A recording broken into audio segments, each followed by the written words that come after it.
Speaking of a mess and disgusting, also joining us today, that wasn't very nice of me. It wasn't. Chris, No. Wow. I don't know why I said that. Actually, he looks probably more put together than anyone here for sure. Yeah. Probably. I don't know. It's close. He is Chris Gronkowski. Chris Gronkowski Hey. joining us. Hey. Thanks for having me. Because apparently he lives right up around the here. street. Why do you Come live over in every day Dallas? now. So I played here for a season. My Very wife, familiar with that, yeah. she actually grew up in Buffalo, and her dad got transferred out here to ULIS for the SBA, the Small Business Administration. So I used to come out here and visit him all the time, and ended up coming to the Cowboys. Her whole family moved out here. My family was everywhere, so when I was done playing, it was either Dallas or Buffalo, New York. So pretty easy choice for me at that point. Yeah, the easiest choice ever. It is a very common place, even for athletes that didn't play here. Oh, yeah. I mean, you just see it on our local sports teams. Yeah, with sons of athletes. Oh, yeah. Southlake for sure, right? You have kids in the Southlake school system, and they'll be competing with a talented gene pool out there, I would guess. Yeah, we got some solid competition, that's for sure. How old's your oldest? Oldest is 7. I got 4 kids, 7, 6, 4, and 2. So I started with 3 boys. The genes are strong. So Are they in football? Playing flag football right now, for sure. Okay, Football just like and baseball. Jake. Jake's flag football player. Yeah. I don't know. That I feel like that was meant to be demeaning, but I like playing, so I'm going to deflect. Well, maybe Chris can get some tips from you. I'll take it, man. It's a whole different game. So you think you're going to go out there and thank you. You're a former He football might be able to help us. player, and it's a different world. I did play a little bit of flag. Like people asked me to come play with them, and it's a different world. It really is. It's all about short passes, quick passes, route running, and flag pulling. A lot of flag pulling too. It's hard to pull a flag. But the NFL guys could. I'm not saying they can't, but this was a debate because in 2028 there's going to be flag football at the Olympics in Los Angeles. And this turned into a topic of conversation because, like, Micah, there were a couple of other guys that were like, hey. Tyreek Hill. But no, guys who actually spoke up. Oh, okay. And said, I want to play on that team. I want a chance to win a gold medal for, my country. And then the guys on the national team, the flag football team, jumped up and were like, hey, whoa, like, you don't just get to show up because you're an NFL player. We need to have tryouts and see if you could make the team. And I think people would be surprised. I honestly think the best flag football players in the country could probably beat a team of NFL players. I think unless they had about a year to practice. They would have to practice, for sure. Like Kyler looks like he should be a flag Look, football. they're guys. Kyler, Lamar. Tyreek Hill. Tyreek Hill, you might even make him your quarterback. But if you start looking around the league at other quarterbacks, there aren't that many that would be immediately good flag football I think quarterbacks. Cooper Rush would be pretty good. Dude, I mean, obviously you're joking, but like my brother came out 2 years after he had gotten done playing quarterback at Tulane. He was not a good flag football quarterback. Huh. I mean, he could spin it, but he also wanted to lower his shoulder in the open field and try to Is he not a elusive guy? I mean, he's fast. He's yeah, he faster played wide receiver. Yeah, but not like flag football fast is different. It's like soccer fast. It's a little bit different. All right. Anyways, they would catch up quick, though. They would need to train for it. They would need a coaching staff that knew flag football, but they would catch up quick. But some guys would be no use. You know some what guys, I mean? Yeah, for sure. Like you're saying, quarterbacks. I mean, are they scrambling that much in flag? Yeah. So what do we call you? Do you have a nickname? Are we allowed to call you Gronk? Feels like that's I get taken. it. I get C Gronk, but no.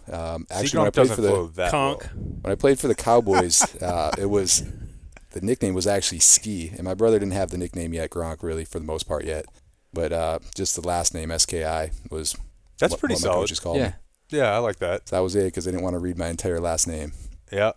So we got together. I met Chris because of a common friend or a listener of ours. Said, hey, I know Chris Gronkowski. I don't know. There's some stuff. He's got Ski right there. Yeah. So you can't say the whole thing. Yeah. So I actually thought they were calling me Steve at first. I was like, Coach, my name's Chris, and he's like, no, I'm saying Ski, your last name. I'm not going to say your whole name. I'm just going to say the last 3 syllables or the last 3 letters. So that's where that came from. We like to save time. Exactly. In the NFL, we like tutties and takes. Takeaways, are now takes. We learned the other day. I'm not letting that fly. But I was going to say, and then I invited ski to our Cowboy stream. I thought that'd be a cool place to hang out and watch football for a day. So you said you would join us Sunday. I might have to take that back. Oh, you claimed. no. I You got would. stuff going on now? My family is coming in town. I forgot my daughter's baptism is the next day. Bring them all. So we could either bring them all, or I'm gonna have to skip this Or pick one. another game. Okay. For sure. There'll be other games. Yeah, but I said, you want to join us like any other time just to meet us and stuff? And he's like, yeah, well, I don't do anything except what? You got to drive your kid to school or home from school, I think, around 3. So yeah, I got to be home after school for the kids, but I do run a whole business. I mean, I do. Oh, I do a lot. We'll get to that. Yeah, Ice Shaker. I actually was one of. I had to be one of the first people to buy one many years ago. Really? Yeah. Ice Shaker. Search it online. That's. I don't have it anymore because we moved. You saw and I him lost on it. Shark Tank, right? I did. Wow. I did with the whole fam, and I don't recall if that's why I bought it, but I definitely bought one, and it was as advertised. 5 of 5. So I come on the show. Can recommend. It's basically like, I mean, you can do the pitch if you want, but He said he could also make some with DumbZone logos and sell them. And Ooh. Definitely can do that. Absolutely. business is what we're talking about. See, he's always thinking business. But you can just make We're not. an actual, not. It's like you can, the titanium, it's titanium, right? Stainless steel. Okay. It's kitchen grade stainless. Yeah. You can actually make a protein shake that tastes pretty good without a blender. Like you just shake it up. Shake it up. There's ice, you shake it up. Well, it's called the Ice Shaker. Yep. Is that where we got the? It's Yep. like the Coach Joe nickname. Mm-hmm. Where'd you get that nickname? All right. So at the end of the program, we're gonna play Brandon Aubrey for you. Yeah. Award-winning interview. But what are we doing until then? Well, I do have a couple of ski questions or topics. All right. First of all, so you went to Arizona, U of A. Yep. Not Arizona State. of course. Yeah, just clearing that up. As far as being on campus, overlap with Rob. Yep. How many? Like, is it 2 years? How old is he? 30. Did you know the guy that tried to rip Well, the that was- ball? that's what I I'm was gonna sorry. ask, yeah. yeah. Did I jump the gun on Yeah. that? Sorry. So there was this party house up in the foothills, and it was the hockey guys. We're from Buffalo, so there was actually a couple kids from our school that went to Arizona and were on the hockey team. So at the hockey house, this was like the ultimate party house that everyone had Jesus. to go to. Again, Hockey And, and rugby. like, no, Yeah. no, Those hold on. people are. And you take guys from Buffalo who play hockey who go to Arizona. Oh my God. Like, I can't cook up a more diabolical party situation for you than those 3 notes. Yep. And then you mixed them with a couple guys from the New York area that were big Yankees fans. And their parents had money, so they were able to afford the Foothills house. And it was all out partying. So we did know them. We went to the Foothills house a couple times, and there was at least, I don't know, at least 20 keg stands every time I went there, I feel like. And then that's how we knew him. But the guy was out of control, huge Yankees fan at that time. And I haven't seen him, 10, 12 years probably. And I saw him, I actually saw him before that because he was like jumping around on another foul ball. And I was like, man, it kind of looks like Austin, but he's a little heavier now. And Sure. then the whole news comes out and people start texting me. They're like, oh, do you see this guy? Do you know this guy? And yeah, I do. I know exactly who that is. But yeah, same thing. Like, my whole thing was he's defending the wall. He should have caught the ball before the guy caught the ball. Yeah. That's defending the wall. I mean, ripping it out of his glove afterwards didn't do anything but get him kicked out of the game. Yeah, I mean, it is a Yankee he's a fan, legend. though. I was going to say. He is so, a legend. Yeah, I mean, he's not Bartman. He's You a know what I legend. mean? Bartman had to go underground, whereas this guy will never buy a drink again, He's- in New York. It's the greatest thing he's ever done. Like that's his Or will greatest do. accomplishment. He'll tell Yeah. everyone that, guaranteed. And then, okay, so just like some basic Wikipedia research here. All 4 of you played football, or at some level. 4 to either. 5. Yeah, we Okay. actually had an older brother that was. Oh, that's tough. He was too scared to play football. Cooper. Oh, that's tough. No, he, Cooper Gronkowski. Yeah. Like Cooper, got hurt though, right? Like Yeah. he tried to play. Like my oldest brother was too scared to play. So there's a difference. Damn. How much older? You're 30. I'm the middle, so I'm 37. My oldest brother's 41, and Is he big dude? he is now. He's like 6'6.5". I mean, he was 250. He played baseball, but in high school he's smaller. He was actually like 6'2", maybe like 180. Didn't stop me, and I was at like 160.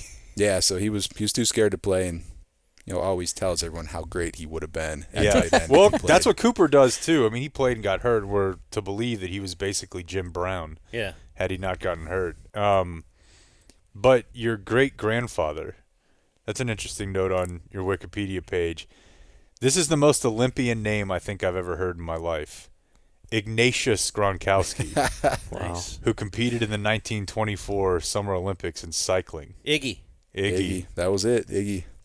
I didn't know that actually until like we all made it to the NFL, and then people started researching, and I found out at that point that I had this great grandfather that was in the Olympics, but up until then I had no idea. Was it your mom or your dad's? It's my dad's side. And he just didn't bring up like, oh, hey, you might have athletic genes. No, my dad actually, the only thing I really knew was he had this Bills contract on the wall, and it was in his office, and I can't remember, it was like $30,000, something like that he signed for, and I think he was a scab player at the time, but he's never brought it up ever since. But he used to hang it on the wall, and then we all started playing and we went pro, and that thing got taken down, and I've never seen it again. So that was kind of what I knew extent wise. My dad played at Syracuse. He was a guard, and then he had some chances to play after that, but I had no Scab idea. Player. What? Like I think it was a scab player. The 80 whatever?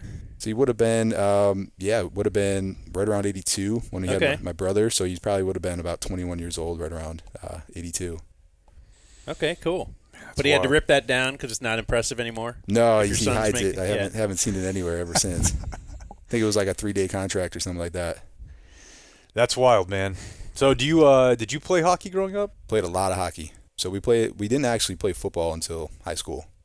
Grew up playing hockey and baseball mostly, and you could hit on the ice. I mean, you could hit with cleats on. So just played a lot of hockey all the way up until high school, when it was kind of in New York. You either played hockey and only hockey, or you played everything else. So you're from Buffalo? From Buffalo, New York. Yep. Okay. Will you tell Blake that Niagara Falls is cool? Yeah, it's pretty cool on the Canadian side. Okay. That's how you do it. So when you're 17 growing up in Buffalo, you're allowed to go over the border.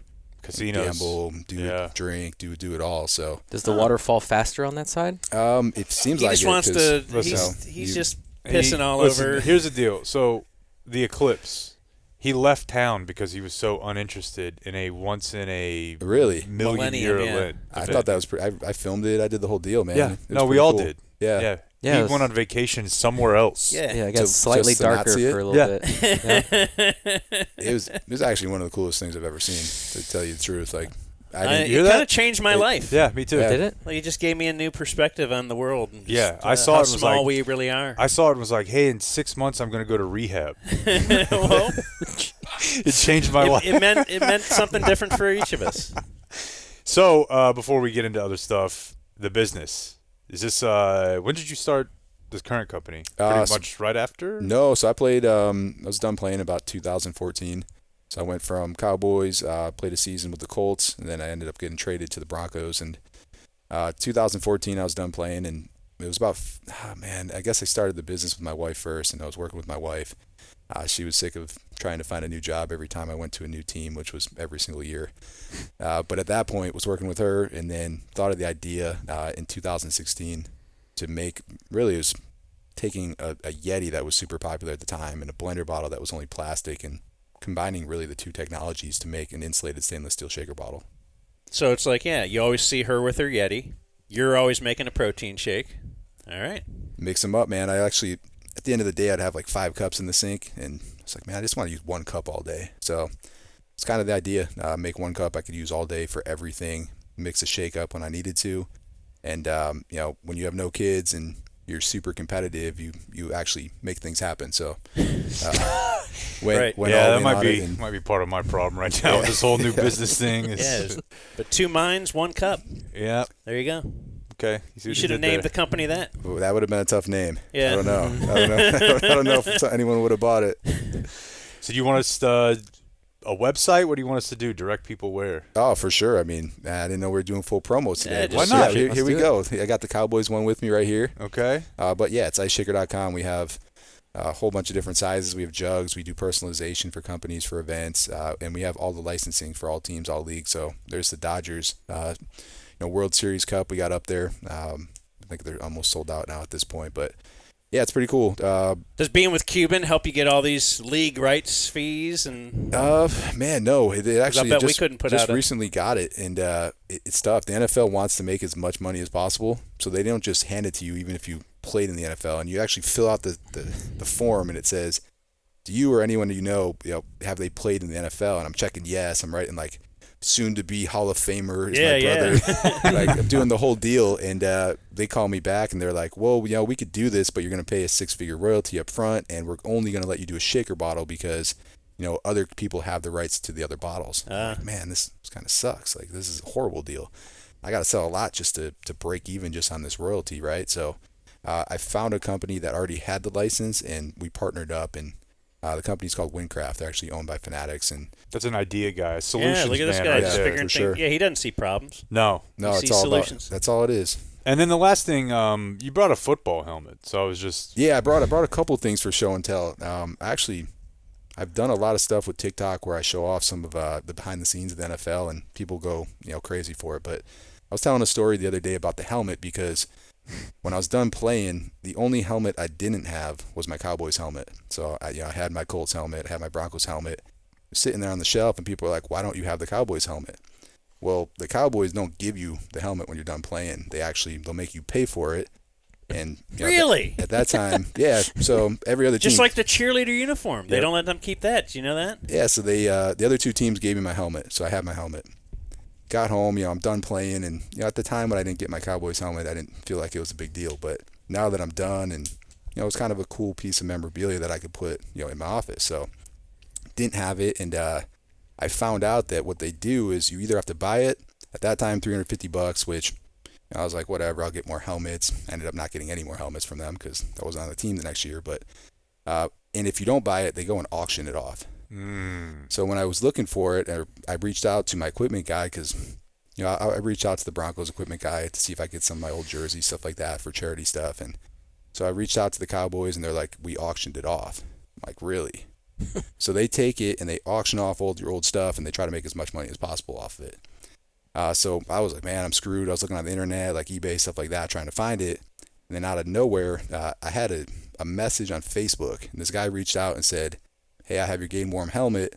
If you meet me and take a picture with me, I'll let you buy it back for what I paid for it. And I was like, hell yeah, I'm going to meet this guy next week, get my helmet back. I met up with him, took some pictures. What did he pay for it? I think he got it at bare minimum $350. Oh, okay. I think is what he paid for it. So my name and number on it brought zero value is what I found out. So I bought it back at $350, but it's the actual helmet. This is after the Eagles game, so after every game they restripe it. So you can see that it's actually had some big hits in that game. Yeah. So the stars started coming off as well, but my number and name were still on the back of the helmet, so I knew it was mine for sure. But pretty cool to actually get it back and get it back from a fan years later. That is cool. Do you ever talk to Romo? I don't. No. Does that bother you? I saw him once after that. You really didn't see Romo even when you're playing on the team with him. No, I just mean only that time people are like that think about like the Romo injury. Oh, before I yeah. knew anything about you, like the ice shaker, I suppose, it was just like that's what people would say. Yeah, I got absolutely torched for that. Yeah. Yeah, absolutely. The best part is they never interviewed me. They never talked to me about it. I obviously didn't get cut from the team because the whole entire strategy of that game and the whole breakdown was that their linebackers would not blitz unless they came on the line. So if you watch the play and the game plan was get out as fast as you can, help your tackles, chip when you get out, so get outside, chip, and get out there and give Romo another throwing lane. So you watch the film, the linebackers actually lined up over Jason Witten. Witten motions in, he comes in with him, looks like he's playing man on him. He kind of freezes. We call it a green dog, where you kind of sit. I think he was reading our running back, so he's kind of seeing what our running back was doing. Our running back sat, I believe, and then he came. So in that time, I saw it, wasn't on the line. In my mind, he's not blitzing because they hadn't blitzed once. I get outside, I go to chip, and as I'm chipping, he comes inside and gets to the quarterback. And, just like every game when a quarterback gets hit on a blitzing linebacker, and usually nothing happens, but of course that one time he gets hurt and just all rained down on me, man. So lots of death threats, like the whole deal. The 1-5 Cowboys season was blamed on me. I think I gave Romo a nice pass, man, because he ended up signing a $100 million contract. He was very on the true. hot seat, man. Like, you're 1-5 and you're on the hot seat. you get hurt and then you get this massive contract. I think I might have been his best friend. So That's I'm very surprised true. he's not calling me right now. Like, hey man, thanks for that contract. But it's a tough situation for him to be in. So, but yeah, it all, whole deal. Back then it was just Twitter for the most part, but Yeah, that's what I was going to say. Twitter would just light up and kind of just started a little bit around that yeah, time. the social media wasn't huge. It's mostly Twitter, but man, the media, like, and it wasn't just from that. Like, the media in Dallas was by far the toughest of any team I played on. Really? Day one, first day I walked on the field, my first interview ever was, this guy comes up, he's like, name 5 presidents. I'm like, man, I'm a rookie, undrafted, free agent. I'm, really focused on practice. Name 5 presidents. I do. And then the first ever article I ever got written was like, 0 chance this guy makes the team. He can't even name 5 presidents. He's an idiot. I'm like, man, where am I at? But see, I was worried that might have been Dan. Or Yeah, like I a knew training camp. But we would Yeah, never goofy. we would never then write that it had anything to do with football. We Yeah, just like or- hearing. yeah, it was first article, second day of training camp, rookie year. Damn. Just getting roasted. Yeah, they we gotta look wrote that up. articles about, like, I think it was McQuiston, I think it was his last name. Like, he's Yeah. too ugly. He's not going to make the team. Like, stuff Too like ugly? That. You're like, man, like, just roast and play. I mean, it's the only team I played on where there's guys in the locker room trying to fight reporters. Like, you didn't see that anywhere else. But, Jerry just let anyone in and let anyone ask any question they wanted to. So it got pretty heated. Yeah, I guess 2010. You might have been there around. Was Roy Williams still on the team? He was, yeah. We had Roy Roy, Williams- we had Dez, yeah. Roy left a note. I For, think for a reporter John Jock, for Jean right? Jacques, Yeah. maybe. That was boy. That was a wild team. Yeah, it got heated. I mean, there was times where there was reporters pinned up against the lockers for talking trash and then walking in the locker room the next day and trying to get an interview from a guy. So it was pretty wild. We saw. Do you know about what happened with Joel Embiid the other day?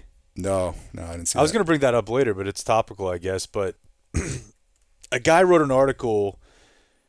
So Embiid has talked before about how when he lost his brother, that was a huge thing for him. He never saw him in America. Like, his brother came over and tried to visit him. They weren't able to link up. And he considers that like an inflection point in his life of like, I want to play and live for my brother. And he named his son after his brother.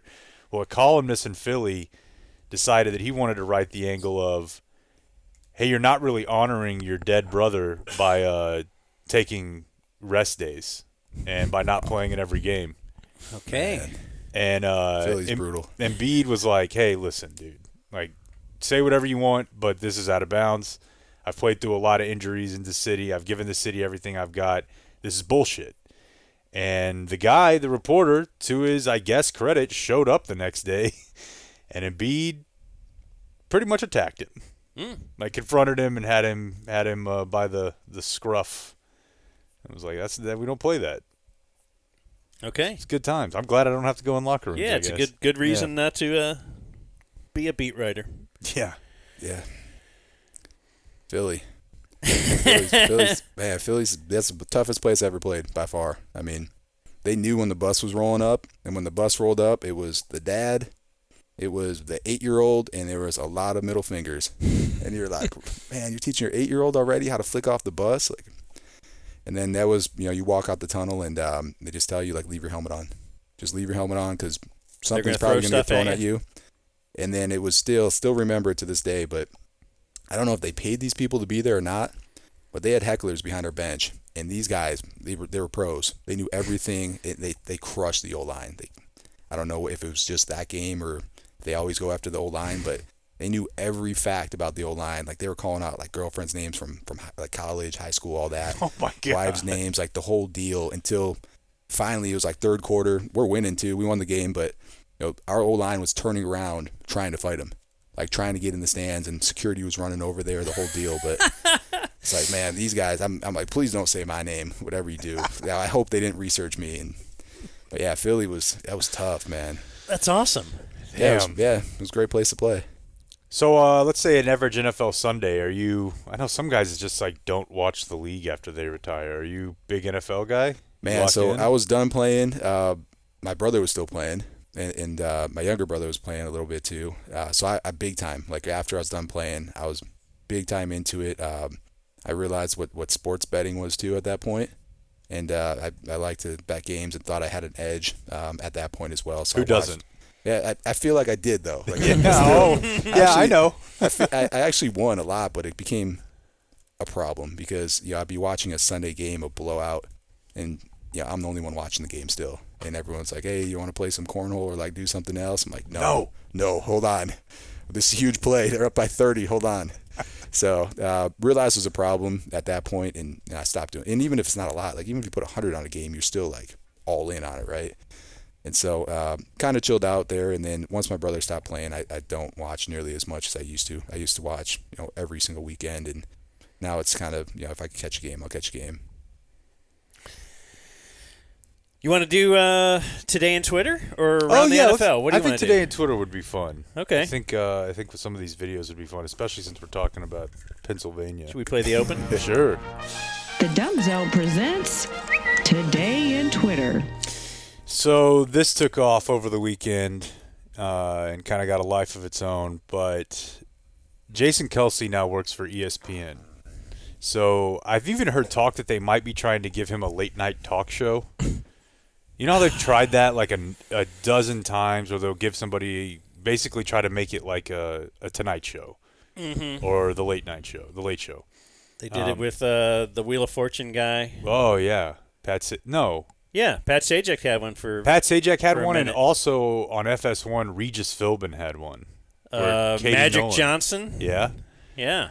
And I think it's a bad idea because Scott Van Pelt's show is already pretty much perfect for that medium. It feels almost like a late night show. He gets a player from whatever big game there was that night. There's opinion. There's kind of bits. So I don't know. It seems like ESPN's just trying to cash in on the Kelce wave right now. So he's everywhere. He's on the Monday Night Crew, which we'll hear from in a minute. He's at big-time college games. We are probably, many years ago I declared, Chris, that the nation was over-baconed. We just started putting bacon on everything. Then I think we became over-bearded, which I enjoy. But, we're now over-Kelsey'd. Just a It's not bit their too fault, much. though. I guess it's all media and society, but once he hooked up with Taylor Swift, then their podcast kind of got more notoriety because of that, and now it's like we just need all the Kelce we can get. Yeah. Well, Jason Kelce is certainly benefiting from that, and I think he's good on the air. Yeah. But he's also a wild man. I'll bet he likes bacon, too. Probably. And And he hey, loves I don't his want to beard. come out against bacon here. To be clear, that's an island for you. Okay. pal. I'm just saying. It's just a fact. So he was at Penn State over the weekend for Big Noon, the Penn State-Ohio State game. And there's a couple different angles of this video, but the one that I want to play for you that Rob has is... Do they just have him on Yeah, he was... the panel or the... Yeah, pretty much. Not like full panel.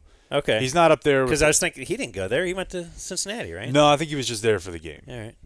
There for the game at a good time until this happened. So he's in the parking lot. It looks like he's carrying like a case of beer, walking through campus, and he's drawing large crowds to him. Dumbass college kids are yelling at him. And then one of them decides to yell about his brother being a gay slur for dating Taylor Swift.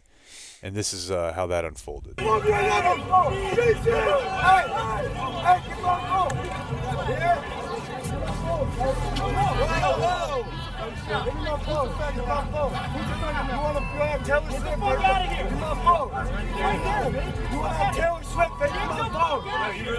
ass bitch. Travis Kelce, you get that on camera. You can get that on fucking camera. Travis Kelce broke my phone. How about that? Send that to the news. So I should have put the other... Kind of ballsy to put it in after he was yelling you're a faggot, right? Well, yeah, he... 'Cause then Kelce, I saw, took some blowback for saying who's the faggot now. Correct. And so that's what... I mean, I Which figured... doesn't really probably track everyone's... logically, I suppose. Probably everyone's seen the other one. I should have put Now the that I other have one in a, too. But yeah. the kid's yelling, how does it feel to be blank because you're... Because your Your brother's bro- dating It's very Taylor. confusing. It didn't make sense. very confusing. Like, how does it feel to be gay for having sex with a woman? It's like, okay. So he breaks the phone.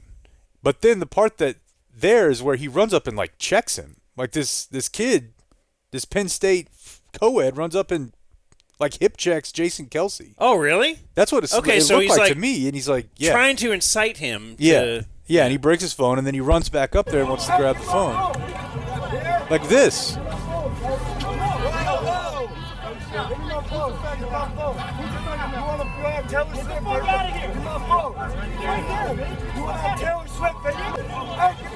That kid's lucky to be alive. Does he think he's Travis? I don't know, because in the first video he does say your brother.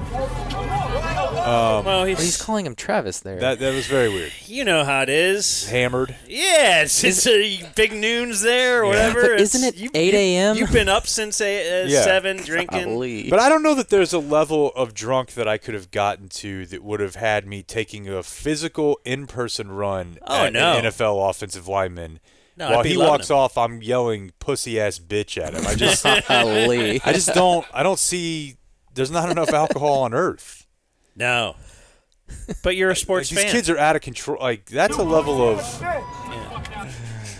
Jeez. So, in the first video, we didn't have, like, Kelce actually responding, who's the faggot now? Yeah. And it's funny because everybody's like, the Swifties are like, what do we do? Like, at first we thought he was against this, but now he's saying it, but he's not really saying it, Right. calling the guy that, or I don't know. No. Yeah, it's a difficult So, of course, minefield to navigate. because he is, a guy who's been in a locker room for forever, or he just does a podcast with his brother. Now he's a suit. Now he works for ESPN, and you can't do that if you work for ESPN, I guess. This is very I wonder awkward. does McAfee have to apologize if he did that? Yes. Yeah. McAfee does anything he wants, dude. I know, but I think if you're, no matter the circumstances, if you're yelling the F slur, you're probably going to have to apologize. Probably. What if you're saying I love the That's an interesting twist. unless you're yelling that this means a cigarette in Britain. Correct. Yeah. Yeah. So here's a little bit of his apology. It's right at the start of Monday Night Football's pregame. And guys, we have a weekend full of NFL action that we want to get to, and obviously we have a significant game to talk about as well with the reigning two-time champs who have not lost, and we will get to all of that. But Jason, I know you got some stuff on your mind, and I want to give you the floor to say what's on your mind. Right there. You're just like, I don't want to be doing this. I mean, as you know, I long disagree with this. Maybe make your apology on social media, since that's where it all happened. Like, if you bring this to the air, you are now telling how many millions of people that this happened, and they now have to go search it and find out that you did it. Yep. Like, don't apologize. You're just doubling the amount of people that even know this is a thing. It's kind of different now because so much of real news coverage is about stuff that happens on social media, But I don't know. I still don't know that he had to do this. But I don't think he had to. The key thing is you can tell how much he doesn't want to.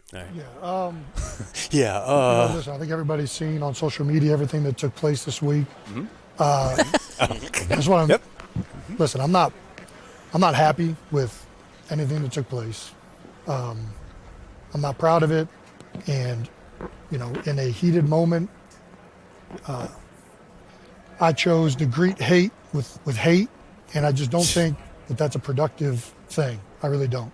I don't think that it leads to discourse, and it's. Boy, he's trying to hit the bingo card here, Yeah. isn't he? Hate, discourse, productive. And it's the right way to go about things. And in that moment, I fell down to a level that I shouldn't have. Bingo. So I think the bottom line That's is not who I am. It's not who I am. Anybody who knows me. I want to live my life. I try to live my life by the golden rule. That's what I've always been taught. That's a good one. I try to treat people with common decency and respect, and I'm going to keep doing that moving forward. Even though I fell short this week, I'm going to do that moving forward and continue to do that. So, I think we got a game to focus on. There we go. There you go. The matchup, I don't think this is the platform to necessarily go into more detail. but I was told to say this. Yeah, but they made me. So, Yeah. get away from this Chiefs game. I like Much the respect, paycheck. bro. Real, all respect, my friend. Much respect. No doubt. Yeah, We have yeah. more to say. We'll be listening with that, and in the meantime, Okay, yeah. Pretty awkward, awkward be dismount out of there. listening for that. God, it makes it worse that someone had to lead him into it. Oh, I know. Hey, Jason, you I said- think- Hey, what do you saw? It's like whenever they had Tubin on CNN. Boy, it looks Remember like after you're he really got caught itching to say jerking something off? here. They're like, what happened, Mr. Tubin? Yeah, that's. It's just like your dad making you apologize. Oh, Oh my God, the I'm worst. sorry. Say it. Tell him you're sorry, and he's standing I'm there. sorry. Look at him. I'm sorry. Yeah. Yeah, that's. I don't know. There's a very specific genre that's occurring here, which is offensive linemen having to apologize for something he doesn't think was wrong, Right. which I really enjoy. Like, that guy's like, whatever. Like I wasn't trying some to. little runt comes up to me yelling that at me. And a year Yeah. ago, he was doing this in the NFL. Like Right. he's lucky it's just his iPhone that got broken Yeah, and not his nose. but some dork in an office is like, yeah, you gotta say something. And he's like, 'Cause- why? Because a 19-year-old going after a finance degree got in his grill. Let's stick with Philadelphia or stick with Pennsylvania. This is a video from the Eagles game on Sunday, which they attempted to lose. I love what's happening with the Eagles right now because they're winning games and still able to really hate their coach. It was like the perfect Philadelphia Eagle experience. Oh yeah, He had a couple fourth down calls. they're that so were mad at Sirianni now. Really weird. I mean, they almost lost that game. They can't do the tush push anymore. Failed. They're saying twice. maybe because of Kelce being gone. Yeah. So there was a throw airmailed into the stands, and just watch this and tell me what you would have done. Okay. So you got Hurts drop back, way overshoots the end zone here. Fan catches one in the front row, and what's his play? I'm gonna spike it back onto. And hands back in pockets. Yeah. His And lady next to him is they're like, like, "Hey, what are you doing? Could have had a football." So do you know, Chris? Do the fans get to keep a ball in the stands like that? I've always assumed no. Yeah, you can keep it. You can. Yeah. Oh, I thought they'd if make you him give it kick it back. into the stands, you get fined for it, or you got to pay for it. Right. But yeah, if a fan catches, they can keep it, and they give it to him. I mean, you see it where a guy catches a touchdown and then goes and gives it to a fan. That's true. Yeah. So yeah, for sure. But I would actually say, if I played, I might want a special football or helmet, etc. But if I'm a fan, I think the experience of catching a rocket from an NFL quarterback and spiking it is actually cooler than having the ball. It's way cooler than a baseball, Yeah. just because For sure. the odds. Yeah. And I mean, people were like, this guy's an idiot. That's a free souvenir. I'm like, no, this video is his souvenir. What a half-ass spike, It's too. really, it's His not a wife's mad Gronk at him. spike. That was weak. I would have kept the ball for sure. And told Really? them I caught a ball from Hurts for sure. And then if they wanted Maybe. to see it, go show them the video. But That's true, but I don't know. it's expensive, man. That's a nice ball, and not many people get them. So I would definitely keep that, especially a game used one. But also a very Philly move of just guys in the moment, and he's like, I'm spiking it. There was when they played the MLB playoffs in Arlington during COVID. You could play here, long story, whatever. But there was a fan in the stands who caught. Do you remember whose home run it was? Was it a Dodger? No, but I remember his name Yeah. because we had him on. A fan in the stands caught a home run ball in one of the championship series, and in a moment of panic, threw his glove onto the field. Nice. Not the ball, like Cub style. He's just like, oh, well, I got this glove. Did they let you So- keep your? Did you keep your touchdown? I got my touchdown ball. Yeah. Okay. Have to bring it next time. Yeah, we'll go out, toss it around in the Yeah. backyard, yeah. Yeah. Have a good time. Oh man. get a little game going. I got some signed ones from my brother signed some, and my kids took them and started throwing them around the house. And I'm like, well, all right. Well, I guess we could get some more of those, but don't usually see that happening. That's what I did as a kid too. I remember one of my prospective stepdads, one of the guys that was my mom. A lot of boyfriends would run through, and As it were. he might, hey, I got this ball signed by whoever, Joe Carter or somebody, Yeah. and I didn't want it just to sit there. That's I the wanna get classic. outside and play the with it. Sandlot story. Yeah, for sure. They've got the ball from the Babe, Okay, and he didn't. He's like, who's this? yeah. Big weekend of drama in the NFL. Let's go to New Orleans. That's a tough situation. As a team that steamrolled the Cowboys, has now lost every game since then, Dude, it's really unbelievable. and had to fire their coach mid-season. The last game they won. I think so, yeah, right? Was the Cowboys. Yeah. Have they lost 7? I want to say 7 in a row. Yeah, 2 I and believe 7. so. Yeah. And boy, we were like, oh, man. I could have picked the Saints to win the division. I mean, it all looks New so offensive good. coordinator, Kubiak. Yeah, he was going to be the next head coach. Interesting new scheme. Carr was putting up Right, is Derek bananas Carr numbers. finally become the quarterback? Have you seen all those Derek Carr things out, too? It's a lot of memes. But he's lost every team now? Every team except the Raiders. Okay. And he's never played the Raiders. Oh, no. And they play the Raiders this year. Let's see. No, but I saw the thing about most losses as a starting quarterback through numbers of seasons. And after 4 seasons, it's actually David Carr. That's tough. And the most in NFL history, losses. After 5 seasons, it's David Carr. He lost 10 more games that next year. He's 43-53. After 6 seasons, David Carr. Now after 7 seasons, it's Derek Carr. And then Derek Carr, the most losses by any quarterback in NFL history after 7, 8, 9, 10, and now 11 seasons, he's tied with Archie Manning with 91 losses. And, yeah, now he's lost to every team except for the Raiders. The first quarterback, he was tied with 9 other quarterbacks in having lost to 30 different teams. Jeez. And he's now lost. He's the first quarterback to ever lose to 31 different teams. And, yeah, Week 17, the Saints play the Raiders. You ever met him? I haven't, no. Who, Derek Carr? Yeah. Does he wear eyeliner? I don't know. Haven't met him. It kind of looks. You didn't walk up and kind of rub your finger on his eye and see if that's real or not? Make him cry to see if it runs. You don't really meet that runs. many players. It was kind of a ongoing joke that I'd never met Tom Brady until last year. Really? So, yeah, I never met Tom. My brothers, all the brothers that played besides me played with Tom at some point. Huh. And then my oldest brother lived in New England, so he always saw Tom at events and different stuff that he did with Rob. But, yeah, I never met Tom until just recently at an event. But it's kind of like an ongoing joke because when you ask me, about, Romo or a player or whatever, everyone would ask me about Tom. Like, what's Tom really like? And I have no idea. And everyone thought I was joking, but I never actually met Tom. You kind of seem pretty okay with not, shoving yourself into limelight. Yeah. I'm Pretty I'm chill good with it. Yeah. I don't need it. I see what my brother goes through, and there's a lot of benefits, and there's a lot of things that are great about not being in it. And all the videos you see of him partying, I was probably standing right next to him, but nobody cared. So, do guys want to fight you? The guys want to fight me or him or what? Take a NFL run players, at the big dog. Yeah, you know they think every once in a while you get it, especially if you're playing something competitive. Like we used to play, we played a pickup softball game once when we were still playing in the league, and it almost ended in a fight. They started walking us, and Rob's telling them you're too scared to even pitch to me, the whole deal, and just too much high tea, man. It's so funny. Yeah. It's good to lose tea. Since you brought up the Patriots, did you ever meet Aaron? It just in passing or at a club, something like that. But I assume you're not watching that show. I'm not watching the show. Ever meet who? Aaron Hernandez. Oh, okay. It's a wild show. All I know is the one guy that is Rob in the show is one of our good friends, and I heard that. Yeah. Has he done stuff for Rob before?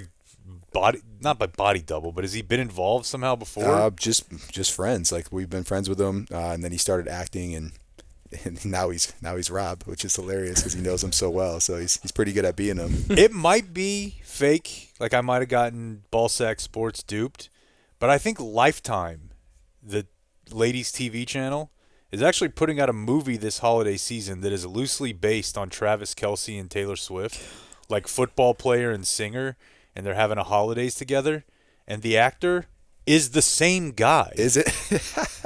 He's just the guy who plays tight ends and dramatizations now. The guy that's playing Gronk? Yes. Oh, okay. I'm pretty sure. Probably Lath Chaz is his name, but yeah. I got to be honest, he kind of nails the Gronk role. Oh, he's great at it. He's hung out with Rob for years at this point, so he's pretty spot on with it. So the other thing that occurred regarding the Saints was Derek Carr threw a ball over the middle. Chris Olave had to be stretchered out after this. He got just absolutely mollywopped. And defensive receiver flag. Mollywopped. You're not familiar? Just haven't really heard that term, no. You? I have never heard someone actually say that. Did I make it up? You've heard it? Katie's heard it. He got destroyed. Okay. Fourth I like it, concussion in though. 3 years. And I'm going to start using it. So before the game even ended, So just a high throw, like it was right across the middle. There was clearly he was covered, and there's this downhill safety. because I remember that's Troy like- used to talk about that. Like you got to protect your receivers too. You can't lead them into just and getting apparently destroyed. this is something that people have criticized Derek Carr for before. And one of those players is someone he used to play with, the very mercurial, weird case of Michael Thomas, who I swear to God at one point was the most unguardable receiver I've ever seen in my life. Absolutely. And then yeah, fell off. And he Totally. was. I think injury was a big probably part got of him it, there, but he he's was an obviously a interesting- fantasy darling. Yeah, and he's a little bit, I don't want to say off, but like my brother was with the Saints when he was there a lot, and he's like, Mike's a different dude. He's a cool guy, but he's just different. So he's a free agent right now, and he's watching the Saints play on Sunday. He clearly still has a negative opinion of Derek Carr, so he decides this is his opportunity to go off about it. So Chris Olave gets hurt. Former teammate Michael Thomas decides it's Twitter time. And he started with, they fired all them coaches trying to cover his flaws up. He's still doing the same shit. Dude tried to lie and say I was jealous of them making Chris Olave wide receiver 1 the whole time. He can't even get him a decent ball. He need his ass whooped. It's right to the point. Let's see. That year, his buddy went first-team All-Pro in 2022. He needed 180 targets just to catch 100 passes. I believe that's Devontae. Mm-hmm. He is ass. And then instead of on my mama, he goes with, he is ass on my granny. It's a funny sentence to write out. He is ass on my granny. He says, a couple more. Dude's scary and panic and just throw the ball. Get him the F out of there. He's so ass. And Derek Carr, for you, I've been told, y'all, shit, sad. I don't know, that one doesn't make sense. But this thread here was quote tweeted and reposted by Josh Olave, who is Chris Olave's brother. Golly, man. Who at the time, his brother was still in the hospital. Like it wasn't even, it was still. This is a new thing. Yes. That's what I wanted to ask Ski about here. Is, Yeah. do you ever want to pop out on Twitter in the middle of a man. Bucks game or a Protect Patriots your game? brother's honor. Because in Dallas, this is a big thing. Even Tad Prescott. I've got one for you today. Who do we got? Micah's brother would like a word. But Zeke, Terrence? What does Terrence want? Zeke's mom, CD's mom, Dak's brother, Zeke's dad, no. Zeke's dad. It's gotta be a they weird- really like to let everybody know what the Cowboys are fucking up. I wonder if the locker room Doesn't guys seem know helpful. Doesn't No. seem helpful. No, I made the mistake of one time going on. They told me it was for Ice Shaker, to go on to one of the Boston news radio stations or sports stations or whatever. And the first question was, and they started, I don't know, 1-3 or something like that. I think it was after they lost to Cincinnati. They ended up winning the Super Bowl that season, but it was after the game that they were 1-3, and they got me on and like, yeah, we'll talk about the product and really we hype know you the up, game. and We've we didn't talk about the product at all. I don't think we talked about it once actually. But the first question was, your brother was getting double covered. He looks frustrated out there. And I was like, yeah, I mean, I think anyone would be frustrated if they're getting double covered the entire game. And now headline. Gronk is frustrated with the Patriots offense, according to his brother. Yep. And I was like, man. So then the whole deal with, Belichick, telling Rob to tell me to shut the hell up and stop talking to the media. The whole deal, like my dad got burned on it too earlier because in the Super Bowl he had the high ankle sprain, and my dad said something about a high ankle sprain. So like Belichick was already all over the family with, don't talk to the media, shut your mouth, like the whole deal. So he was already pissed. So then Rob had to call me and tell me like, they're not going to actually promote your product. Like, don't go on the radio anymore. So that was the last time I tried, kind of like doing anything or talking about them or talking about any team. So I know that feeling, but I'm not on Twitter trying to write that he's the best ever or anything like that. That's interesting because there's no way McCarthy is going to Dak and saying, "Hey, call your brother." No, that's just not how it works here.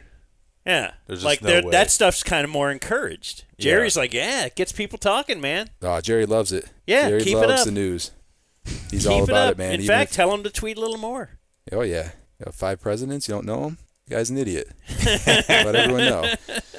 Yeah, so the Cowboys traded for Panthers wide receiver Jonathan Mingo. He was a second-round pick last year. He's in his this is today. They gave up a 4th and swapped 6th and 7th. Yeah. The resounding response is it's an overpay. He's still only in his second year, so it's a rookie contract. It's not a rental, but he's very unproven. Hadn't really shown much. Did you do the same thing where it said Cowboys trade for Panthers wide receiver? Then you think, let's see, they just traded Deontay. Was it Thielen? No. Leggett? Nope. Mingo? He doesn't even play for the Panthers. He's probably their 4th or 5th option right now. But Terrence Parsons had thoughts. I promise I'm not going to go back and forth with you dick eaters. You get no cool points for trying to troll a team where all their top players is hurt. How is that fun for y'all? Y'all just look goofy. We trade Amari away for a 5th, but you trade for Jonathan Mingo for a 4th. This team is retarded. He just went ahead and said it. Mm-hmm. He says they get D-Hop, they get Deontay Johnson, and Amari Cooper, and we get Jonathan Mingo. And his brother just has to deal with that. I might have to side with Terrence on this one. No, he's not Got wrong. some good points. Yeah. He's not wrong. It's just, I just feel like, what about your parents? Were your parents ever talk to the media types or message boards? My or dad anything? got burned on the one, and then he learned his lesson. But I mean, that's the New England way too, though. Like you don't talk at all. Kind of unless you're Brady's dad towards the end. He got a little out of pocket. But that was it. So he got. I mean, my dad would be involved in the contract negotiations and all that as well. So he wanted to be on Belichick's good side for sure, and the Patriots organization's good side for sure. But he also wanted his sweet tickets in Rob's contract as well. So he said anything too crazy, he would have lost those, and then he would have been sitting in the stands. So smart negotiator. But yeah, I mean, he did it once, and he slipped, and he said Rob had a high ankle sprain before the Super Bowl, and that changed the whole strategy of the game and the whole deal, and Belichick just really rained down on Rob for that. So after that, my dad's like, I'm good. I'm not talking to the media ever again. It's all good. Whatever they want to say, they could say, but I'm not doing it. So he gets sweet tickets. He's in his second contract. My dad made sure that there was some sweet tickets in there. That's why I need to be involved in these contract negotiations. Yeah, to make sure Dad put those gets in there. Yeah, no, because we were just talking to Brandon Aubrey this morning, and he was detailing on how they got to pay for their tickets, or at least they pay the tax on the ticket. Yeah, and road you pay, and it's a lot because it's the Cowboys. Yeah, I'll show you guys. I brought a little more show and tell. So I actually have a letter from Jason Garrett here, and I have one of my paychecks because just interesting. No one believes that you actually have to pay for the tickets, and no one believes that an NFL player pays taxes either. That's rich people don't pay any taxes, but really, my first check here is. I'll break it out here, but here we go. It was actually my second, and I was making $18,000 a game. But on this check, here's my actual check, but it's ends up being $9,500. So from there, we got you got to pay in every state you play in. So we have California on here. Looks like Ohio and Maryland as well. And then Canton. So we played in the Hall of Fame game. So. This is from the first 2 games. So they're taking taxes out in each of those places. Each of those states. Union dues are on here. So I ended up paying $1,700 union dues in this check. Tickets, $437. So I probably had, 4 tickets that game, something like that, where they take it out. So Jerry, he was actually a lot more favorable. Gave pretty good seats, and I think they're $100 for 100-level seats in the corner, which were for the Cowboys Stadium, second year, new stadium. That was pretty sweet deal. But yeah, overall, I mean, on a check worth $1,800, $9,000. That was my payday. Worth $18,000. $18,000 turns into $9,000. Yep, that was it. So pretty cool to see. And then I brought one other letter. So I don't know. I was digging through some of my stuff. My kids, they wanted me to dress up for Halloween, so I was digging through, found my helmet, stuff like that. But this was the letter of how much I was allowed to weigh. So Whoa. From Garrett? from Jason Garrett. So I actually argued it. This is the revised version because Can I see it? for sure. I said that's not enough weight because I went into camp my first season at about 245, and by the end of camp I was like 228 pounds. I was like, man, at 228 I'm gonna get destroyed out here. So I asked them to bump it up my max weight. So they came back and they issued me at 250. But that with that weight, and I don't know how many people realize that, but if you come in and I'm over 250, at that point I was getting fined $500 a day per pound per day. So if I went out and partied and I came back at 255, I was paying $2,500 per pound per day. $2,500 that day. If I kept it on, another $2,500. Kept it on, another $2,500 until I lost that weight. So there's a lot of guys in the locker room, on Mondays with garbage bags on, just doing cardio. Yeah. Trying to sweat out a lot of partying. I was gonna say there are other, especially if they're on practice squad. But there's some guys that paid their whole check back because they wanted to have a good time on a Saturday and Sunday while the team was playing and they were still on practice squad. But yeah, the trash bag and the sauna, good for making weight. Also, I've heard not bad for a drug test. I do know that can help also. That's why This is really weird. Yeah. So this is 2011, and it's during training camp. yeah, training. So you get issued at very very beginning of training camp. You get issued your playing weight. And it's so, it sounds like Garrett, but I was going to say it sounds very robotic, which This is standard though throughout the whole league. Really? Every team I played on, I got issued a playing weight. and it's Dear Chris Gronkowski. Like he it sounds doesn't so know you. formal. Yeah, like he's writing hey, a congressman. and it has to be in print so that they can follow up and say we actually told you. They can't verbally, For hey sure. man, you're, So they can Paper take trail. They can take it right out of your check. You can't argue it. this is to inform you that your assigned weight for the season is, and then in red, 250, underlined. This weight has been determined by discussions among the strength and conditioning staff, the trainers, your position coach, and myself. Like they didn't decide maybe 248. Right. It has to be a round number. Your current weight, your body fat percentage, and previous weight history were all taken into consideration. We feel your assigned weight gives you the best opportunity to play at your highest level. If you have concerns or questions, please contact Coach Wojcik. Yeah, strength coach at the time. Yeah. Okay. Like, don't talk to me. I Pretty good. have that you knew other that. things to do. And, yeah. Sincerely, Jason Garrett. So yeah, I got I actually have a whole Cowboys playbook still. Before they went to the surfaces. That's So very I have an cool.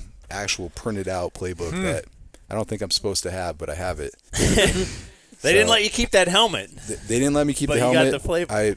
I realized everything in my locker. If I just take it, Yeah. I'm good. So Solid. I should have just took my helmet, but How'd you leave the Cowboys? Cut? Traded?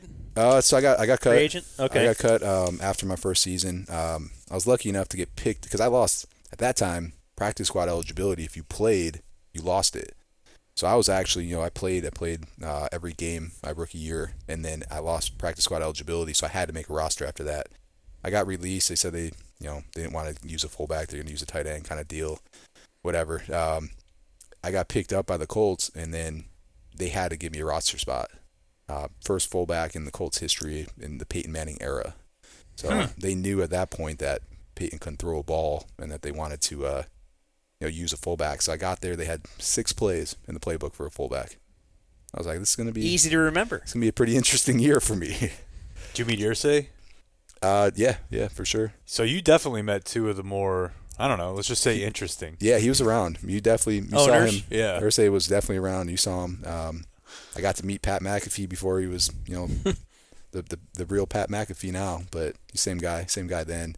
He's the only guy that would sit there on Twitter all day, and I'm like, man, why are you even writing back to these people? Like, why are you arguing with some random person on the internet? Because that wasn't a thing back then, right? And Worked out for him. I tore my pec week 7, and I was done, so I always was in the training room rehabbing, and Pat was in there a lot, and he'd just sit there, and he's tweeting, and I'm like, man, this guy's an idiot, right? Like, what are you doing? But it was kind of like this whole game plan that he had. He would do shows on the weekend. He did like a whole tour in the off season, and his following on Twitter just started very small and then blow up by the end of that season. I'm like, man, this dude's at like 1 million followers on Twitter, and it just kind of feel like he knew that he had a path afterwards of going into media and doing something. But that time I was like, man, I don't want to talk to anyone. I don't want people talking trash to me. Like, I'm cool. I don't want to touch social. But he did, and because he did it when he was still playing, it was such a powerful tool. Smart dude. Very smart. Yeah, that was real early in the Twitter game. Very early. That's all there was. It was just Twitter at first. Instagram really wasn't a thing. Couldn't really use Facebook or fan pages at that time. It was really just Twitter. So tell me about what's going on with the Bears, Dan. I know you put some audio in there, and I purposefully avoided it, or one of the two of you did. What was that? Let me take a look. I was just looking at the that Colts team that you were on. So Yeah. Peyton, was that his injury year? It was our 0-13 year. I was lucky enough to get out of it after 7 games. Dan Orlovsky. Another was, social media guy's on there. Yep. We had Curtis Painter, untested, right? He sat behind Manning for all those years, and then he had to play. Ooh, yeah, there's the test. And he got tested, and that was it. And then Orlovsky came in, and I think we had a couple other guys come through there as well. But I was hurt week 7. I had to have surgery, and I was done for the season. But it was a tough season. I thought I'd play there forever, and then came back the next year, rehabbed, and offensive coordinator came in and said, we'll never use a fullback in this offense. And got a tap on the shoulder, and I got a plane ticket handed to me. And the same day I was in Denver. I always think this.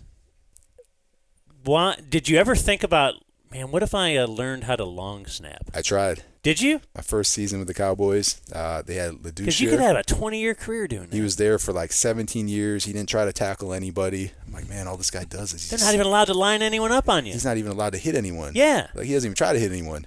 He just snaps it perfect every time.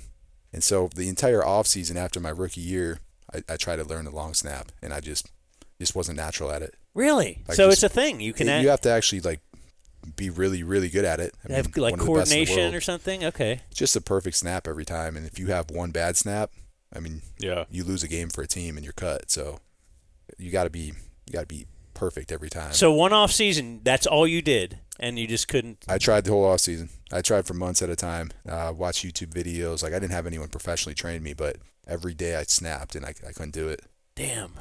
Yeah, I should just have my kids start doing it now. Not a bad idea. That or kicking, man. They lift only triceps. It's a solid. You get pretty bored. They're pretty good at throwing the ball and having it bounce back up perfectly to them, because that's all they do all day. They just play different games because they have nothing to do all day. It's an incredible thing that you need job. one roster spot for that. Yeah. You have to. Again, LP did it for almost 20 years. Yeah. Yeah. What do I have in the Dropbox? You say it was the Bears? Yeah, I just know there's Matt Eberflus, DJ Moore controversy. Yeah, And I saw I you have put it in notes there. on every game, and I'm trying to remember why. The Bears lost to The Cardinals. Bad. We got the Kyrie reverse Call of Duty effect taking place. He's actually balling, Yeah. even though there's a new Call of Duty. What, in the last 2 weeks or so? Is that when it was released? This is released last week, I think, right? Yeah. I just got a code for it. Oh, that's right, before the Miami game. Yeah. And Yeah, it came then out. they ended up beating Yeah. Miami, and then they destroy Chicago. Still- Okay. You still pick up the sticks and hit a little Call of Duty? It's actually one of my old marketing agents from the NFL was like, hey, man, here's a code for the game if you want to download it. And I was like, man, my kids play, but I don't. But yeah, I played every day when I was actually playing in the league, because it's a great way to just relax after practice. I never played Madden or anything like that. It was always like Call of Duty or Halo or something like that, a first-person shooter.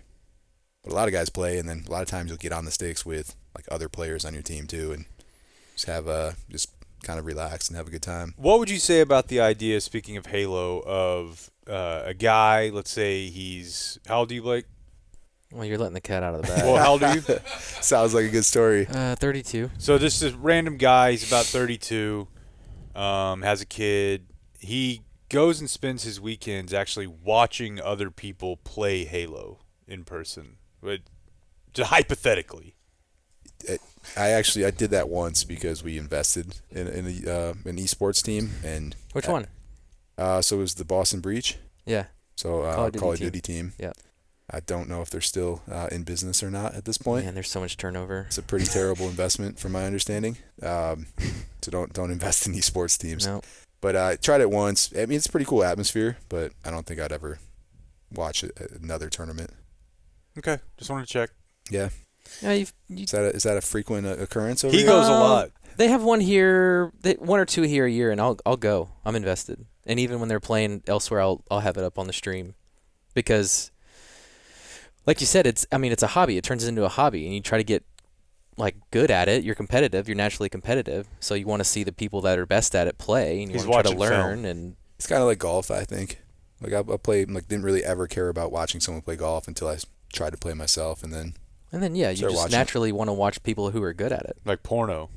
Yeah, exactly like porno. That's when I first tried. It's all I'm doing is just trying to learn. Tape. Yeah. So the audio I have in there is DJ Moore. He has a weekly radio show. Oh, good. And it is not them asking him about. Did you see a viral video clip? Yeah, he walks off the field. Where Caleb Williams is scrambling. He's actually buying a bunch of time. Does a spin move or something. But DJ Moore was near the sideline.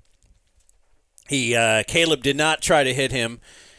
He spins around, and DJ Moore just walks off to the bench.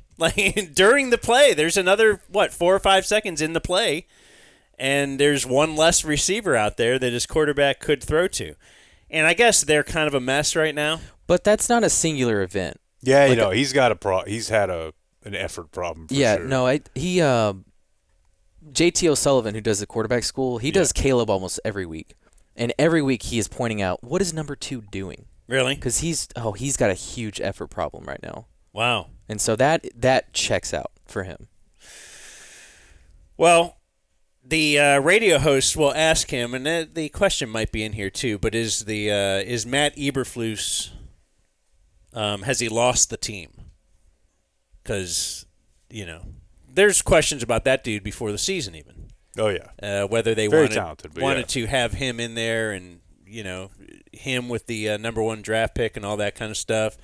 Then he grew a beard, and everybody's like, oh, look how cool he is. Look, he looks a lot better this year. He looks more confident. It works. Yeah.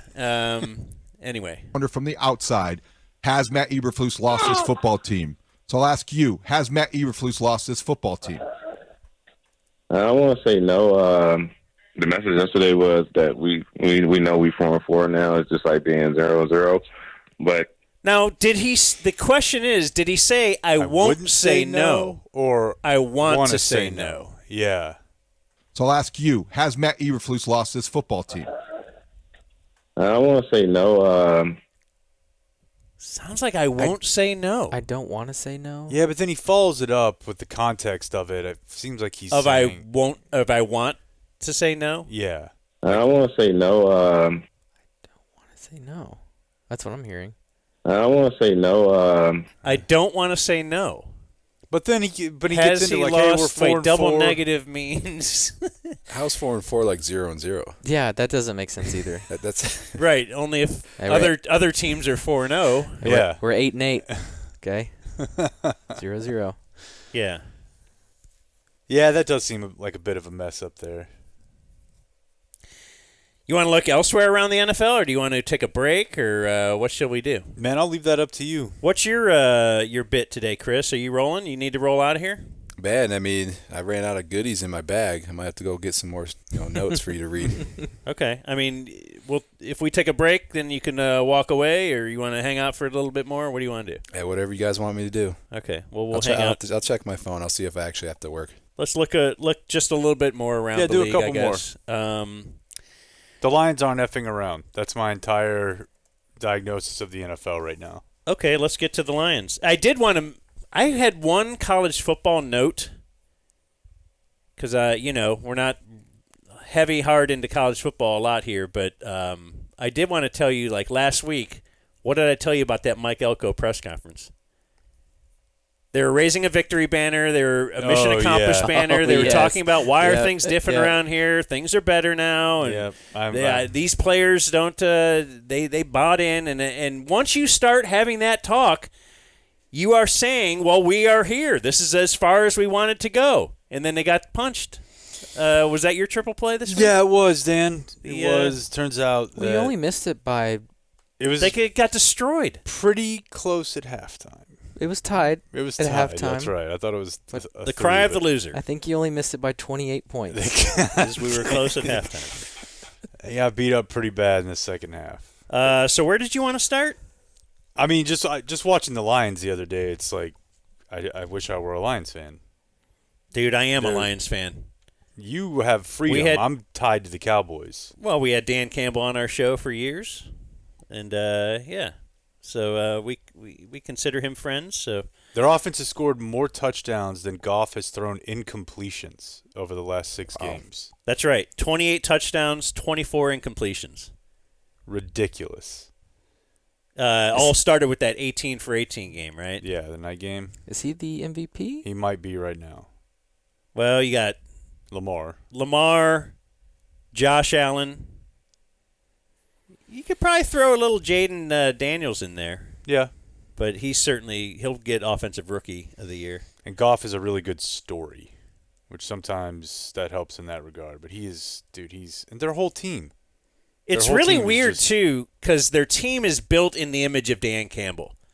They will punch you in the mouth. They'll bite your kneecaps, all that kind of stuff. Like, he is... It looks like that's the way they like to play. Like, we were worried about them going to Green Bay, bad weather, first outdoor game of the year. Goff isn't really good in bad weather, generally. But they've got 2 really good running backs. Mm-hmm. They've got a tough offensive line as well. Like, that was Dan Campbell's first pick, wasn't it? Penei Sewell? Sewell, yeah. Yeah. And they lose Jamison Williams. He's been suspended. They lose Aiden Hutchinson against the Cowboys. And it's like, whatever. They go out and play, and they just go out and do it. And that's Dan Campbell. That feels like Dan Campbell. Yet you look at Jared Goff, and you're like, well, that doesn't fit the mold, does it? That's Jared Goff. He didn't know where the moon is, or whatever that whole old bit was. Yeah, that was his training camp error the first time. He didn't know sunrises sets. They lost Brian Branch. Did you see that? Yeah. He gets ejected for a questionable. Tom Brady was like, I don't know about that, if that should be an ejection. And then gave a double bird to the crowd. Speaking of, weren't we earlier? Somebody said something Eagles about fans. 8-year-old. Fans. Okay, oh, yeah. Got to do it. Got to do it. And yeah. And then they just destroyed Green Bay.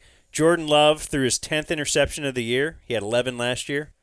So he's got 10 already this year. He's missed 2 or 3 games. Yeah.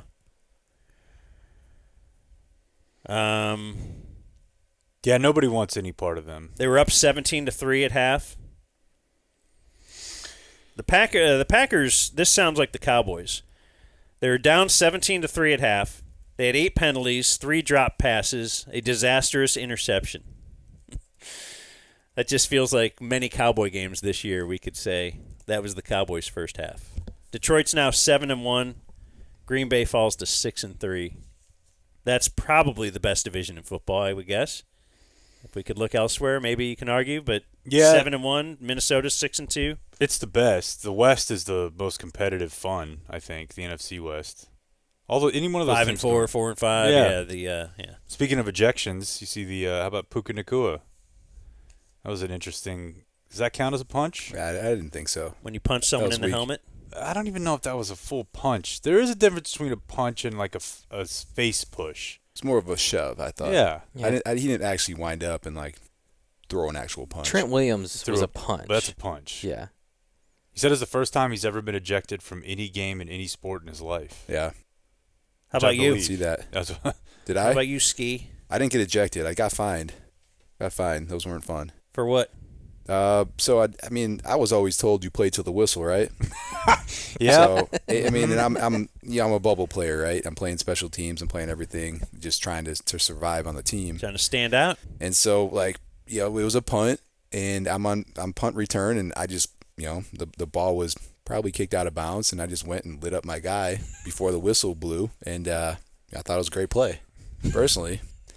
And then I did a couple charity events that weekend, and I had this letter sitting in my locker, and I was like, cool, it's probably one of these thank you letters for the charity work. And I open it up, and it's like, you've been fined. It's coming out of your paycheck. If you want to argue it, you can call your agent, and we could set something up. And I found out really quickly that when you try to argue it, there's no chance. Like they already watched every piece of film and they've already taken it out of your paycheck. So we did the whole, I did the whole call with my agent and we called the league and we tried to argue it and never even got a response. Do your Just came out agent? of my paycheck. Your agent makes a percentage of what you make. He does, yeah. If you say, "I want you to," because we dealt with lawyers. So if we were on a call with a lawyer for 15 minutes, we'd look later that month. We're like, "He billed us for that? We were barely asked him anything." So if you ask your agent, "Hey, go to New York or appeal this for me," is it already? It's already he's being paid a salary, or do you have to pay extra for that? No, he actually loses money on that because he gets 3% of what I get paid. Okay, so it's not like extra for extra. Okay. So if he appealed it and won, he would have. I mean, it wouldn't have been a lot for him. It was Rosenhaus was my agent at the time, so I mean, $8,000, $9,000, and 3% of that wasn't probably worth his time. But yeah, it was worth my time. I thought that was a lot for a first time offense, and for something I thought was actually legal. But they send over the whole league rules, and in the league rules it says unnecessary contact before or after the whistle. So it actually specifically states that. So I wasn't too happy about subjective, that. though. I feel like my high school coach, kind of screwed me on that. He would have been proud, though. He would. Very proud. All right, we have to bring up the Browns. Oh, man. Who we were riding so high. We were riding high for one consecutive week. One consecutive. Where they had scored 29 points, the first time they eclipsed 20 this year. Big plays. And now Jameis remembered that he's Jameis a little bit. I love Jameis. I love seeing him in there. But he threw 3 interceptions. He'll do that. They had 57 total net yards at halftime. And with those 3 interceptions, he eclipsed the 100 interception mark for his career. And Jameis got to 100 in the, the most interceptions in the first 100 games of his career since Matthew Stafford in 2016. So you're saying there's a chance. And though, obviously interceptions have changed over the years. And so I got to thinking, I wonder who's the fastest. I wonder who has the most interceptions after 100 games. In his first 100 games. Can I guess? Well, yeah, no, go ahead. I don't want to guess. That's too many seasons. Yeah, it's NFL history here. Yeah. No, that's not what I meant. I mean, if you extended it out, because I was going to say Peyton. In his first 100 games. That's a good guess. But I think a fair guess. That was chilling out by year 4, though. Peyton, his first year he had 20, 30 interceptions or whatever, but also just the league has changed to where you're really emphasizing that so hard now. But the league hadn't changed in the era of George Blanda, who is in the Hall of Fame. Mm-hmm. Go take a look at his stats, and you'd be like, all right, how did he get in the Hall of Fame? He got in the Hall of Fame because of extreme longevity. Before Tom Brady, there was George Blanda. Now, Tom Brady was leading the league in passing when he was 40. How long did he play? 47? 46? I don't 46. remember. Yeah, I think 46. Anyway, George Blanda played till the age of 48. Started at the age of 22. In his first year, he threw 21 passes. 5 were intercepted. My God. His first 100 career games, 251 interceptions. Damn. So, even Jameis, who we consider to be prolific at this stat, was nowhere near George Blanda. Bro, listen to this. George Blanda is in the Hall of Fame. In 62, 63, 64, he was a second-team All-Pro. In 1962, he threw 27 touchdowns and 42 interceptions. 42 interceptions. He had a 17-27 and he was an All-Pro? And he had a 20-30. Yeah, he was second-team All-Pro in all of those years. And they went 11-3. There's 1, 2. There are 3 seasons in 26 years where he threw more touchdowns and interceptions. He's a Hall of Famer. And stick around for a long time, I guess. His completion percentage career 47%. Damn. Man. You ever think about if you could just transport back and play in a different era? Current nutrition. I'm actually not trying to play ever again. Yeah. Once I was done, it's pretty clear I didn't want to play anymore. Yeah. Yeah. Thanks Like, for once bumming you- me out. I was trying to give you a chance to go clean up on some I mean, World it War would- II vet. It would be cool, but if I was still like 20, Yeah, because we always joke about that. Like when you see the, respect to the legends, but you see the tape of guys in the 50s, and it's like, how far down could we go on the age scale before they could win? Like, I'm positive Southlake's 9th grade team right now could absolutely dust them. the 9th grade team, oh, man. Like the speed. I mean, I think the high school team would compete for sure, but I'd have to watch some. They had like 1950s film. 175-pound offensive lineman. Really? Back then? They have like 9th grade kids now, like 6'2", 6'3", 240, 250 up front.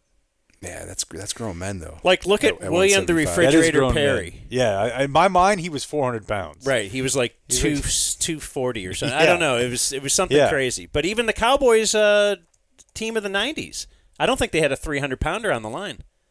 Yeah, if they did, it must have been barely. I mean, the classic one is that Jerry was an offensive lineman. Jerry Jones was an offensive lineman in college. At Arkansas. Anyway. In 1961, he was the first team All-Pro kicker, George Blanda. He made 55% of his kicks.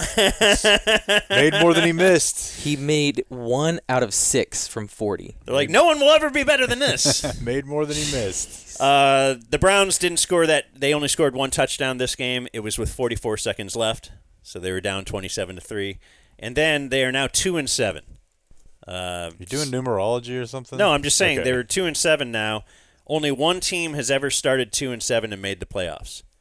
Washington, Pat, in the year 2000. Huh. And then let's just look around the rest of this division, and then we'll take a break. Oh, we should mention last night. Yeah. How about Baker, man? Grass-stained warrior. He'll fight. Did you see the interview with DeAndre Hopkins after the game? No. It was funny. Like, look, I mean, he was there for the good Deshaun years, so it's not like he's always had bad quarterbacks. But in his second game with the Chiefs, he was really effective. Had a touchdown, had like 8 for 86. Wait, you can just go out and acquire someone that wasn't on your team? Where are you supposed to get players? Bro, Jonathan Mingo. Wait, they also had Kareem Hunt ran for 100 yards in the game-winning touchdown? So wait. You're stuck with what you got. I don't want to hear this. The Cowboys are stuck. All right. But, he caught a touchdown from Mahomes. He had a nice game. And honestly, he was about to cry in the post-game interview. Like, it's a regular season. He's just like, I've been waiting on this for so long. I'm so happy to be playing here for these coaches and with this guy. He's like, I manifested this moment. I was like, bro, it's like week 9. What's the Let's not have a religious experience here. Tampa Bay coach? Todd Bowles? Todd Bowles. You're out? Got to go for 2, bro. Yeah. Yeah, for sure. They scored a tie at the very end, and you're in Kansas City. Yeah. You're playing Mahomes. You're going to leave that to a coin flip? Did you see the video of Baker at the coin flip?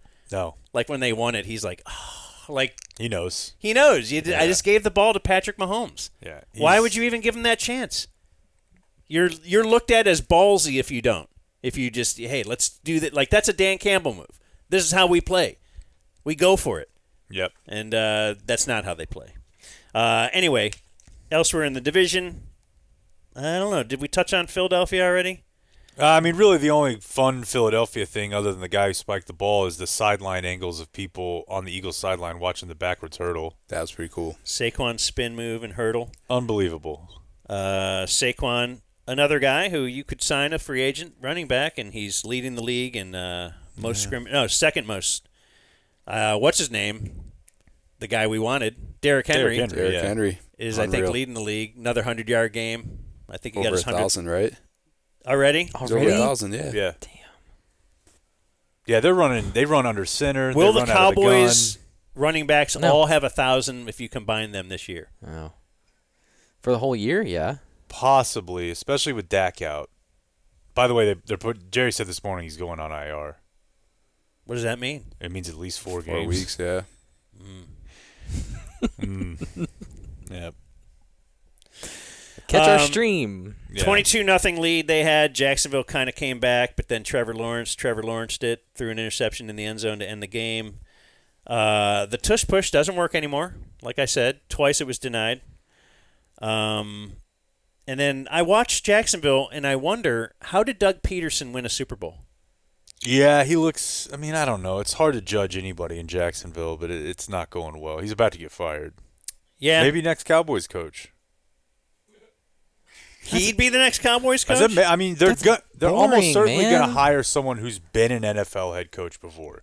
Jerry's not trying to hire some hot shit coordinator. You don't think he goes Belichick? Okay, well, that's another option. He's like obsessed with this idea. I don't think that's ever going to happen. You're convinced what? Belichick's full control, man. Jerry's not going to give him full control. That's why a lot of people say he might go to Jacksonville. Or not a lot of people. I think some people think that. Because they'll give him that. Well, Belichick, but he also wants, what? He's enjoying himself. Saw his Halloween Halloween costume. Oh, yeah, he is. He might be worn out. He might be too tired. He might have to get back into coaching to calm down. Yeah. Like 18-hour days would be less than having to keep up with a 23-year-old or whatever he's doing. And then, the Redskins beat the Giants. They're still called the Commanders. The Commanders. He's never going to learn. They're 7-2. The Giants are now 2-7. They'll also clean house. Also a possible Belichick spot because that would full circle for his career. Did you see halftime stats for Daniel Jones? No. He was 4 of 6 passing for 0 yards and 1 touchdown. You got to feel out the defense. What? He somehow had 0 yards but 1 touchdown. Because don't you get sacked and you lose those yards on passing something? Yeah, and I mean, also you could have just thrown it behind the line. Yeah. Yeah, okay. We consider a run, right? That'd be a run. Right. I guess that's true. Yeah. I guess that's true. Wasn't there a play in the Cowboys game where somebody blew up a shovel pass the other day and forgot that a forward toss is a pass? You know what I'm talking about? Like the Chiefs style shovel. That's a bad point then. All right, you guys can just sit there. I'm not remembering. It's fine. Whatever. Freeze me out. I don't care. Well, that's what we do here. Yeah, the Washington's a problem. I love watching them play. I mean, they have 2 backs. They're legitimately. They signed Eckler. Yeah, like, legitimately good. Noah Brown. Force. Somehow is like an effective NFL player, leading them in receiving yards for that game. They love Dan Quinn, man. Oh, how Seems could you like not? everybody's ready to. You see those locker room videos, their pump-up speeches after the game and all that. It looks like a lot of fun. Yeah, it does. I miss it. It's good to see. But our guy has an eye patch. I don't know what that means. Zimmer doesn't have the eye patch anymore, but I'm pretty sure he does still have the really hot. That's right. He's got the Belichickian girlfriend. Yeah. Well, yeah. So what do we do with All right. Well, Chris, if you stay, we're going to take a break. And if Chris is here in a few minutes, then in a minute, then he's still here. If not, then we'll see you on Sunday. And go buy an ice shaker. That's right.